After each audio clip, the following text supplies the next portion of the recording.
Hello student, आज हम शुरू करेंगे थर्ड चैप्टर इलेक्टोरल पॉलिटिक्स। क्योंकि आपका फर्स्ट चैप्टर काट दिया गया है तो आपके बुक में जो पुरानी बुक है उसमें ये चौथा चैप्टर है, लेकिन अब ये थर्ड चैप्टर हो गया है। इलेक्टोरल पॉलिटिक्स क्या है?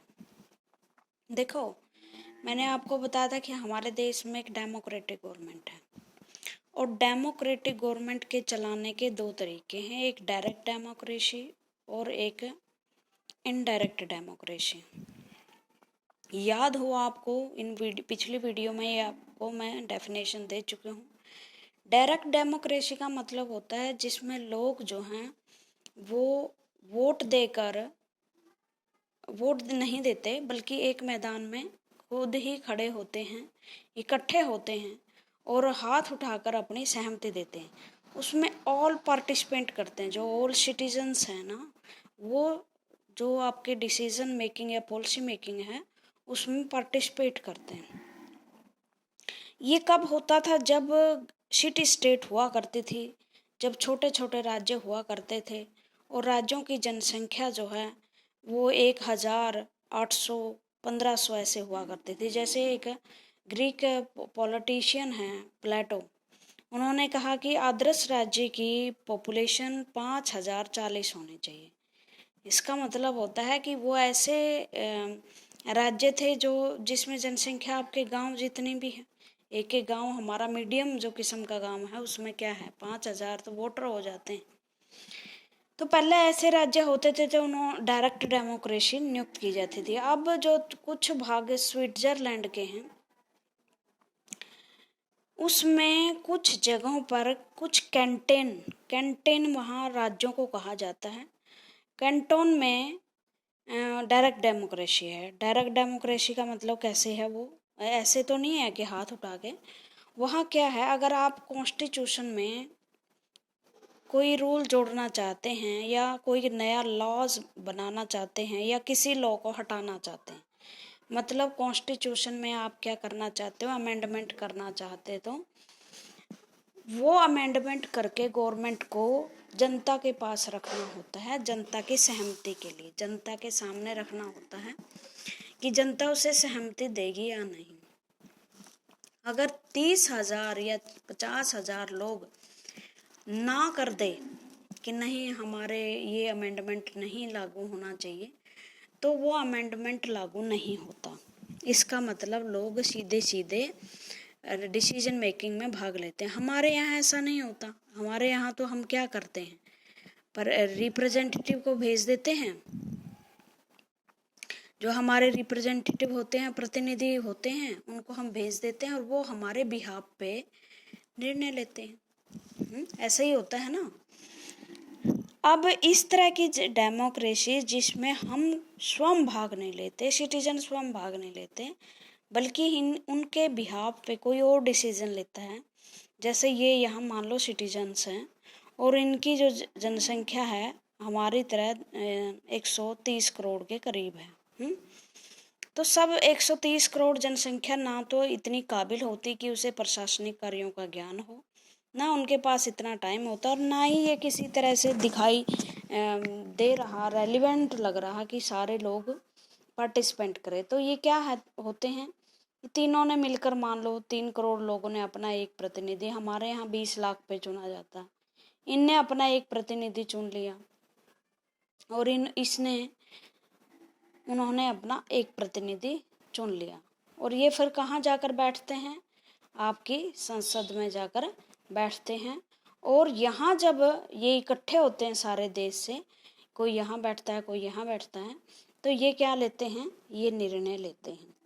इस तरह की डेमोक्रेसी को क्या बोलते हैं? डायरेक्ट डेमोक्रेसी नहीं, बल्कि इनडायरेक्ट डेमोक्रेसी बोलते हैं, क्योंकि लोग सीधे सीधे भाग नहीं लेते, किसी के माध्यम से भाग लेते हैं, अपने रिप्रेजेंटेटिव के माध्यम से भाग लेते हैं। इसलिए इन्हें क्या बोला जाता है? Representative democracy. अब इस रिप्रेजेंटेशन के कई तरीके हैं और इसका एक सबसे फेमस तरीका जो सारे संसार में है वो है इलेक्शन। इलेक्शन का मतलब होता है चुनना। इस शब्द से आप बहुत फेमिलियर हो, आपके मम्मी पापा वोट डालने जाते हो, सारा माहौल बड़ा गर्म होता है, लोग इलेक्शन पे चर्चाएं करते हैं। भारत में तो एक उत्सव जैसा होता है, लोग जो है बड़े मजाक बनाते हैं, बहस करते हैं, डिबेट करते हैं, और पता चल जाता है छोटे से बच्चे को भी कि कौन कैंडिडेट खड़ा हुआ है और कौन किस पार्टी से है। चुनाव का मतलब होता है कि दो विकल्पों में से, दो या दो से अधिक विकल्पों में से, दो या दो से अधिक विकल्पों में से एक सही विकल्प चुनना। आपसे पूछा जाएगा what do you mean by election, तो इलेक्शन का मतलब है जब आपके सामने बहुत सारे विकल्प हो चुनने के लिए, आप एक बेहतर विकल्प आपके लिए सुने, उसे ही इलेक्शन कहते हैं। अब ये इलेक्शन कैसे होता है? हमारे देश में इलेक्शन का तरीका है पॉलिटिकल पार्टियों के माध्यम से लोग इलेक्शन लड़ते हैं।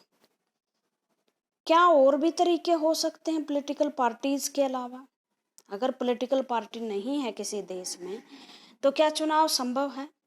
देखो, बहुत सारे लोगों ने ऐसी थ्योरी दी है कि पॉलिटिकल पार्टी जो है देश में करप्शन लेके आती हैं, फ्री एंड फेयर चुनाव में धांधलीबाजी करती हैं, बहुत सारी, मतलब इसमें बहुत सारे दोष होते हैं।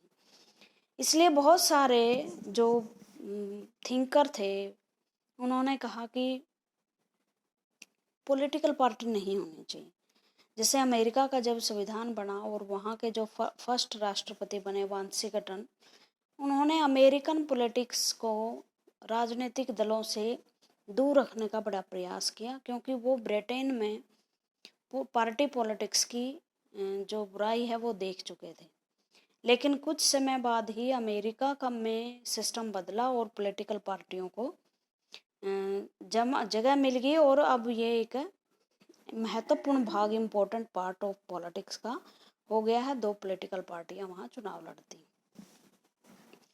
भारत जैसे देश में जहां ब्रिटेन इंपीरियलिज्म का शिकार रहे हम, तो इंपीरियलिज्म की लड़ाई में ही बहुत सारी पॉलिटिकल पार्टियां हमारी बन गई। पॉलिटिकल पार्टीज उस समय देश की स्वतंत्रता के लिए अपनी अपनी विचारधारा के अनुसार लड़ रही थी। हर पॉलिटिकल पार्टी की एक विचारधारा होती है, कोई सिद्धांत होते हैं, प्रिंसिपल्स होते हैं, और उन प्रिंसिपल पर एक ग्रुप का जब एक ग्रुप है सहमत हो जाता है तो वो एक पॉलिटिकल पार्टी का गठन करता है। देखो, जो यूरोपियन कंट्री हैं या जो अमेरिकन देश हैं, यूरोपियन में भी खासकर इंग्लैंड है और अमेरिका है, वहाँ दो ही पॉलिटिकल पार्टियां हैं। इंग्लैंड का हम उदाहरण लें तो पॉलिटिकल पार्टियों की वहाँ विचारधारा बिल्कुल अलग है। अगर आप दो पार्टियां वहाँ कंजर्वेटिव और लिबरल पार्टी हैं, अगर आप कंजर्वेटिव पार्टी को वोट देते हैं तो आपको विशेष तरह के बदलावों, विशेष तरह की जो कंजर्वेटिव थॉट है उसके लिए तैयार रहना। और अगर आप लिबरल पार्टी को वोट देते हैं तो लिबरल पार्टी की अपनी एक विचारधारा है, वो अपने अनुसार काम करती है। तो आप कभी ना सोचें कि मैंने वोट तो दे दिया और अब ये पार्टी अपने सिद्धांतों से विमुख हो जाएगी। जैसे हमारे देश की पॉलिटिकल पार्टियां एक ऐसा पानी है जो अलग अलग बोतलों में डाल रखा, लेकिन पानी एक ही है। मतलब हमारे देश में आइडियोलॉजी के आधार पर कोई ज़्यादा सी डिफरेंसेस नहीं है। कहने को हमारे देश में हजारों पार्टियां हैं, 1658 के आसपास पॉलिटिकल पार्टियां हैं, और 11 पिछले 2009 के इलेक्शन में 1125 पार्टियां थी जो रिकॉग्नाइज्ड थी इलेक्शन कमीशन द्वारा। तो वो पॉलिटिकल पार्टियां हमारे देश में आइडियोलॉजी के आधार पर तो कम बटी हुई है। जैसे एक आध पॉलिटिकल पार्टी है जो अलग से आइडियोलॉजी रखती है, जैसे बीजेपी का एजेंडा हिंदुत्व का है, और मार्क्सवादी पार्टी है वो मार्क्स के सिद्धांतों को फॉलो करती हैं, लेकिन मार्क्स के सिद्धांतों को सिर्फ वो कागजों में फॉलो रखती हैं। एक्चुअल स्थिति में वो भारत के अनुसार ही ढल गई है, इलेक्शन लड़ती। ठीक है। और दूसरी हमारे देश की जो पॉलिटिकल पार्टियां हैं वो लीडर बेस होती हैं, धर्म बेस होती हैं, भाषा जाति क्षेत्रीय लीडर आपने सुना, जैसे हमारी जो है इनेलो पार्टी है, वो एक क्षेत्रीय पार्टी हुआ करती थी। जो क्षेत्रीय लीडर थे चौधरी देवीलाल, वो उसके हेड थे। जो पंजाब में पार्टी है श्रोमणी अकाली दल, वो उसके जो क्षेत्रीय लीडर थे वो थे प्रकाश सिंह बादल। लालू प्रसाद की एक पार्टी थी जनता दल। तो इस तरह से लालू प्रसाद बिहार के सर्वा सर्वे थे। तो इस तरह से हमारी पार्टी काफी कर व्यक्तित्व पर आधारित होती है, एक व्यक्ति पर। जैसे अभी जेजेपी बनी है हरियाणा में, तो वो चौटाला के चारों ओर घूमती है। इसकी कोई आपने आइडियोलॉजी कभी नहीं पढ़ोगे, आप इंडिविजुअल को ही ज्यादा महत्व देते हैं। तो ये पॉलिटिकल पार्टियां क्या करती हैं भाई, ये पॉलिटिकल पार्टियां अपने कैंडिडेट को, किसी भी फेमस कैंडिडेट को क्या देती हैं, सीट का टिकट देती हैं। ठीक है, कि हमारे तरफ से आप इलेक्शन लीजिए।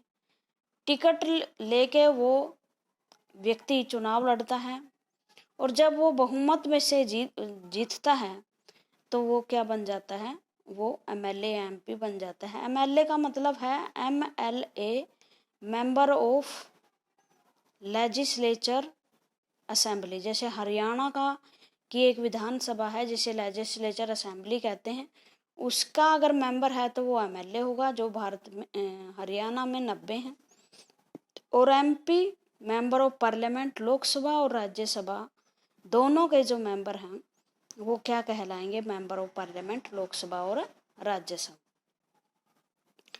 अब हमारे देश में चुनाव किस प्रणाली से होता है, ये बड़े ध्यान देने की बात है कि हमारे देश में चुनाव का सिस्टम क्या है। सिंपल सा सिस्टम हमने अपनाया है, first past the post system. First post past the post. इसका मतलब क्या है, जिसकी चुनाव में सबसे ज्यादा वोट जो प्राप्त करता है उसी को पोस्ट दी जाएगी। इसका हिंदी में नाम है अग्रता ही विजेता है। मतलब सबसे ज्यादा वोट प्राप्त करने वाला ही विजेता है। ये तो है किसी कैंडिडेट की बात, लेकिन हमारे देश में क्या सरकारें भी ऐसी बनती हैं भाई, जिस पार्टी को सबसे ज्यादा सीट मिल गई वही पार्टी सरकार चलाएगी? क्या ऐसा होता है? नो, ऐसा नहीं होता। हमारे यहाँ जो गवर्नमेंट बनती है वो कैसे बनती है, अगर उसको लोकसभा या राज्यों की लेजिस्लेचर असेंबलीज में बहुमत मिलता है। वैसे आपके अगर दादा या पापा हैं थोड़े से, वो ज़्यादा आपको बता सकते हो। वैसे ये बहुत सिंपल सी विचारधारा है। लोकसभा और राज्यसभा में 543 सीटें लोकसभा में होती है। राज्यों की लेजिस्लेचर असेंबली में अलग अलग सीटें होती हैं। जैसे हरियाणा का उदाहरण लें तो यहाँ 90 सीटें। तो यहाँ सरकार कैसे बनेगी फिर? क्या जो सबसे बड़ी पार्टी है, सबसे बड़ी पार्टी जिसने सबसे ज्यादा सीटें जीती हैं, क्या वो सरकार बना सकती है? नो। उस पार्टी को सरकार बनाने के लिए, मान लो अभी हरियाणा में पीछे 2019 में चुनाव हुए थे। इस चुनाव में बीजेपी सबसे बड़ी पार्टी थी, इसको 40 सीटें मिली थी, लेकिन ये सरकार बनाने के काबिल नहीं थी। क्यों भाई? कैंडिडेट तो जीत सकता है जिसको सबसे ज्यादा वोट मिले, लेकिन सरकार नहीं बना सकते। क्योंकि सरकार किसको बना सरकार कौन बना सकता है?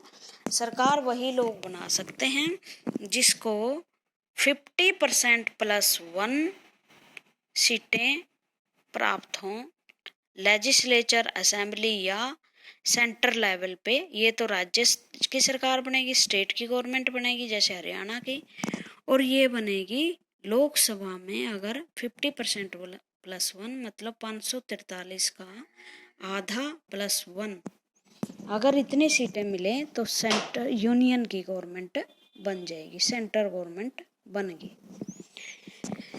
हमारे देश में आज तक किसी भी पार्टी को 50% सीट वोट नहीं मिले, लेकिन सीटें 75% मिल जाती। उसका कारण क्या है? सीट और वोट में इतना फर्क क्यों होता है? बड़ी सिंपल सी बात है ये भी। जैसे मैंने बताया कि जब आप कोई कैंडिडेट जीतता है तो उस कैंडिडेट को जीतने के लिए 50% प्लस 1 वोट की ज़रूरत नहीं होती। मान लो सारे हरियाणा में से इस तरह से 90 कॉन्स्टिट्यूएंसी है, हम 10 मान लेते हैं। कॉन्स्टिट्यूएंसी क्या होती है? निर्वाचन क्षेत्र। कुछ गांव या शहरों को मिलाकर कुछ उनकी जनसंख्या तय करके क्या बना दिया जाता है? एक चुनाव क्षेत्र बना दिया जाता है, उसको हम कॉन्स्टिट्यूएंसी कहते हैं। कॉन्स्टिट्यूएंसी।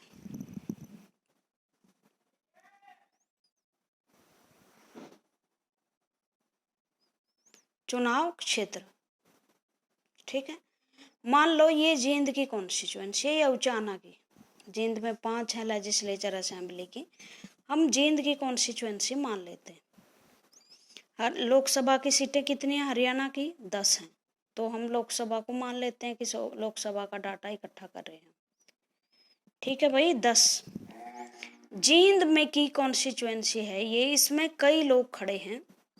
मान लो बीजेपी का भी खड़ा है और हरियाणा जनहित कांग्रेस का भी खड़ा है, कांग्रेस का भी खड़ा है, बीजेपी का भी खड़ा है, जे पार्टी का भी खड़ा है, इनेलो का भी खड़ा है। कैंडिडेट कितने हो गए? कैंडिडेट हो गए 6। 15-15 कैंडिडेट हो जाते हैं भाई हमारे यहाँ तो। इन 6 कैंडिडेट को मान लो बीजेपी को मिल गई 28 सीट, अभी एक को मिल गई 7 सीट, 7% वोट, एक को मिल गया 28% वोट। चलो हम दोबारा से इसको सही कर लेते हैं। बड़ा इंटरेस्टिंग है, समझो ध्यान से। ये उचाना की कॉन्स्टिट्यूएंसी है, यहाँ वोटिंग हो रही है और बहुत सारे कैंडिडेट, ये एक पार्टी है, आप पार्टी है, ये बीजेपी पार्टी है, ये जेजेपी पार्टी है, ये नेलो पार्टी है, ये कांग्रेस है। इस तरह से इनके कैंडिडेट खड़े हुए। मान लो आप पार्टी को 8% वोट मिल गए, बीजेपी को 32% वोट मिल गए, जेजेपी को 22% वोट मिले और इनेलो को मान लो 20% वोट मिले और बाकी जो बचे हुए वो कांग्रेस को मिल गए। तो इनमें से सबसे ज़्यादा वोट जो है वो बीजेपी को मिले, लेकिन वोट सिर्फ 32% थे। 50% प्लस 1 तो नहीं थे ना, आधे तो नहीं थे, आधे से ज़्यादा तो नहीं थे, नहीं। लेकिन फिर भी ये सबसे ज़्यादा वोट प्राप्त करने वाला था। तो ये सीट किसको चली गई? जींद की सीट चली गई बीजेपी को। और हमारे देश में मल्टी पार्टी सिस्टम है, तो वोट इतने ही प्राप्त होते हैं, किसी को भी ज़्यादा नहीं प्राप्त होते, इससे ज़्यादा। और इस तरह से जब सारे देश की कॉन्स्टिट्यूएंसी से बीजेपी कहीं से 32%, कहीं से 28%, कहीं से 40% वोट लेके आ जाती है, तो क्या उसको 50% वोट मिल सकते हैं? अगर हम एग्रीगेट निकाले तो नहीं, आज तक किसी को नहीं मिले। तो इस तरह से, लेकिन सीटें मिल जाती हैं। सीटें कैसे? मतलब इस तरह से बीजेपी को मिल गई 303 सीटें, कितने में से 543 में थे। सीटें होगी लगभग ये 68 के करीब % के करीब। तो देखो भाई, वोट मिले उनको 32% और सीटें इतनी मिल गई। ये हमारी डेमोक्रेसी की एक कमी है, क्योंकि ये माना जाता है कि इस तरह की डेमोक्रेसी रियल नहीं होती, क्योंकि जो 32% वोट ले रखे जिसने, वो तो गवर्नमेंट बना रहा है, और जो 68% 68% जो वोट हैं वो जिन लोगों के वो बेकार चले गए और उनका कोई भी कैंडिडेट सरकार में नहीं है। बट ये हमारा सिस्टम है, यही है। तो इस तरह बहुत सारी बातें हमने समझी। उसके बाद हमारे देश में इलेक्शन, जैसे आपने सेकंड चैप्टर में पढ़ा कि उसके लिए फ्री एंड फेयर इलेक्शन जरूरी है रियल डेमोक्रेसी के लिए। फ्री एंड फेयर इलेक्शन के लिए एक ऐसी इलेक्शन बॉडी चाहिए जो फ्री एंड फेयर चुनाव करवा सके। क्यों? क्योंकि उस एक ऐसी बॉडी जो कॉन्स्टिट्यूशन से अपनी शक्तियां प्राप्त करती हो और जो किसी भी प्रेशर में ना काम करते हो, ना वो एग्जेक्टिव के, ना वो जुडिशरी के, ना वो पार्लियामेंट के, ना वो प्रधानमंत्री के, ना किसी और शक्ति की। उसे सारी शक्तियां कॉन्स्टिट्यूशन से मिले और कॉन्स्टिट्यूशन के तहत वो अपनी शक्तियों का सदुपयोग करते हुए देश में चुनाव करवाए। और तभी ये संभव है। मान लो हमारे देश में एक इलेक्शन कमीशन है। 1950 में हमने इलेक्शन कमीशन की स्थापना की, 24 जनवरी 1950। और इसमें क्या किया गया, एक कमिश्नर को नियुक्त किया गया कि एक इलेक्शन कमिश्नर होगा और वो सारे देश में लोकसभा, राज्यसभा, राष्ट्रपति और उपराष्ट्रपति का चुनाव करवाएगा। बाद में इस कमीशन में पहले एक मेंबर था, ये एक सदस्य था। बाद में 1+2 सदस्य बना दिए, एक कमिश्नर बना दिया, चीफ कमिश्नर, जो आजकल सुनील अरोड़ा जी हैं। नाम याद रखना इसका, चीफ अरोड़ा। चीफ जो इलेक्शन कमीशन है, एक चीफ इलेक्शन कमिश्नर, 2 अन्य कमिश्नर। अब ये लोग कौन होंगे? ये लोग IAS अधिकारी होते हैं, वरिष्ठ अधिकारी होते हैं। वरिष्ठता के आधार पर, सीनियोरिटी के आधार पर राष्ट्रपति इनकी नियुक्ति करता है। लेकिन राष्ट्रपति नियुक्ति करता तो इसका मतलब ये नहीं राष्ट्रपति ने कभी भी हटा सकता है। इसको हटाना बहुत मुश्किल है। जैसे हमारे यहाँ प्रेसिडेंट को हटाना बहुत मुश्किल है, ये अगले चैप्टर्स में हम पढ़ेंगे। इस तरह इलेक्शन कमीशन को भी हटाना बहुत मुश्किल है। उसको ऐसे हटाया जा सकता है जिस तरह से सुप्रीम कोर्ट के जज को हटाया जा सकता है। और उस एक इम्पीचमेंट की प्रक्रिया है वो अपनाई जाती है, और इम्पीचमेंट की तरीके से उसको हम डिटेल में आगे स्टडी करेंगे। तो 1+3 1993 में एक चीफ कमिश्नर और 2 अन्य कमिश्नर इलेक्शन कमीशन में लगाए गए। और अब जो है सुनील अरोड़ा भारत के इलेक्शन कमिश्नर हैं। उसके बाद जो है इन इलेक्शन कमीशन की नियुक्ति राष्ट्रपति द्वारा की जाते हैं। जितने वेतन भत्ते दिए जाते हैं वो भारत के जो ट्रेजरी है वहाँ से निकलते हैं। और ये ऐसे वेतन भत्ते होते हैं जिन पर पार्लियामेंट वोट नहीं कर सकती। मतलब जब तक ये सर्विस में रहते हैं किसी भी तरह का प्रेशर नहीं इन पे डाला जा सकता कि आपको हटा दिया जाएगा, आपकी बदली कर दी जाएगी, आपकी पेंशन रोक ली जाएगी, आपकी पे रोक ली जाएगी। ऐसा कुछ नहीं कर सकती।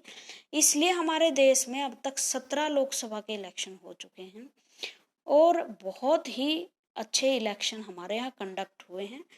बहुत सारी चुनौतियाँ इलेक्शन कमीशन के सामने हैं।